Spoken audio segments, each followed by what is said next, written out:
800 বছরের পুরনো রহস্য। চেঙ্গিস খানের গোপন সমাধি কি অবশেষে আবিষ্কৃত হয়েছে?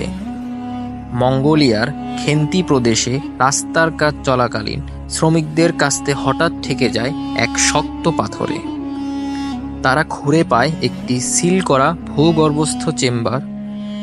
ভেতরে ডজন ডজন মানব কঙ্কাল, ঘোড়ার হাড় আর কেন্দ্রে এক মহারথীর দেহ, যা ছিল সোনার কাপড়ে মোড়ানো। তার চারপাশে ছড়িয়ে ছিল প্রাচীন অস্ত্র, রত্নখচিত বর্ম আর দুর্লভ মুদ্রা। কার্বন ডেটিং জানায় সমাধিটি নির্মিত হয়েছিল 1215 থেকে 1235 খ্রিস্টাব্দের মধ্যে। ঠিক তখনই চেঙ্গিস খান ছিলেন শক্তির চূড়ায়।